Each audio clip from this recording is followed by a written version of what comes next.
ساکنان ناحیه بنام میر سید علی حمدانی از قبول گردیدن قطعنامه سازمان ملل متحد اوید با اعلان داشتن دستورالعمل بین المللی عمل او برای رشد استوار سالهای 2018-2028 را که با پیشنهاد حکومت جمهوری تاجیکستان بخصوص اساسگذار صلح و وحدت ملی پیشوای ملت پرزیدنت جمهوری تاجیکستان محترم امامعلی رحمان به وقوع پیوسته است یکدلانه جانبداری می‌نمایند. در این ناحیه اوید این موضوع و دیگر نقطه‌های پیام پرزیدنت جمهوری تاجیکستان واخری وکیلان مجلس نمایندگان مجلس عالی جمهوری تاجیکستان حیات آدینایف و قیام‌الدین میرعلیف با انتخاب کنندگان دایر گردید. در این واخری‌ها همچنین نمایندگان از دستگاه اجرایی پرزیدنت جمهوری تاجیکستان، مرکز تحقیقات استراتژی نزد پرزیدنت جمهوری تاجیکستان، اگنتی خدمت دولتی، معلمان از دانشگاه اسلامی تاجیکستان، مقامات اجرایی حکومت دولتی ناحیه اشتراک داشتند.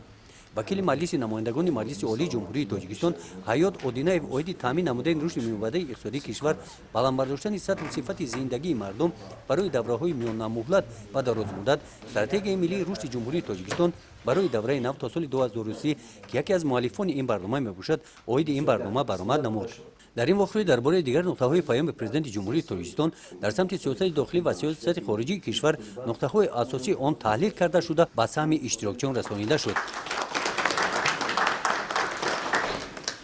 در این روز وکیلان مجلس نمایندگان مجلس عالی جمهوری تاجیکستان در تالار فیلارمونیای مردمی به نام آدینا هاشم با جوانان واخری نمودند. جوانان ناحیه به نام میر سید علی حمدانی از اعلان شدن سال 2017 سال جوانان روح بلند گردیده در سن حوله فیلارمونیا مهمانان را با رقص و سرود استقبال گرفتند. در این واخری اوید تطبیق سیاست دولتی جوانان از روزهای نخستین صاحب استقلالی قید کرده شده گفته شد که جوانان در مرکز توجه حکومت جمهوری قرار دارند. یکی از مسائل بسیار مهمه که ضمن این ملاقات ها بسیار خوش پذیرفته شد از جانب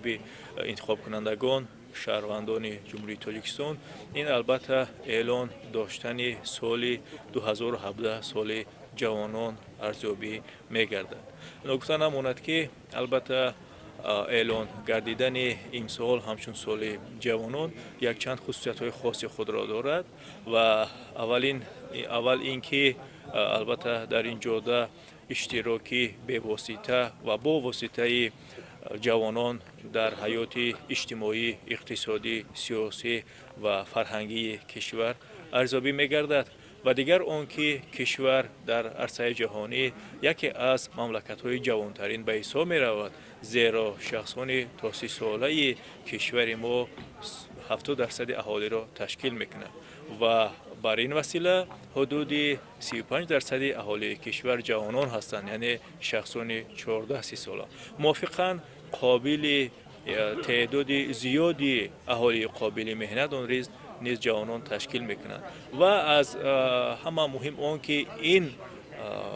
گروه اجتماعی جوانان ذخیره اساسی یا اینکه ثروت اساسی انسانی نیز به حساب می رود، زیرا آیندگان ما در واقع جوانانند. در این روز وکیلان مجلس نمایندگان مجلس عالی جمهوری تاجیکستان در جماعت دهات پنجاب با انتخاب کنندگان واخری نمودند. ملاقات واخری ها در دیگر جماعت های دهات ادامه دارند. گزارش خواجه نظریف خدای نظر ظهورов از ناحیه به نام میر سید علی حمدانی برای برنامه اطلاعات نوید.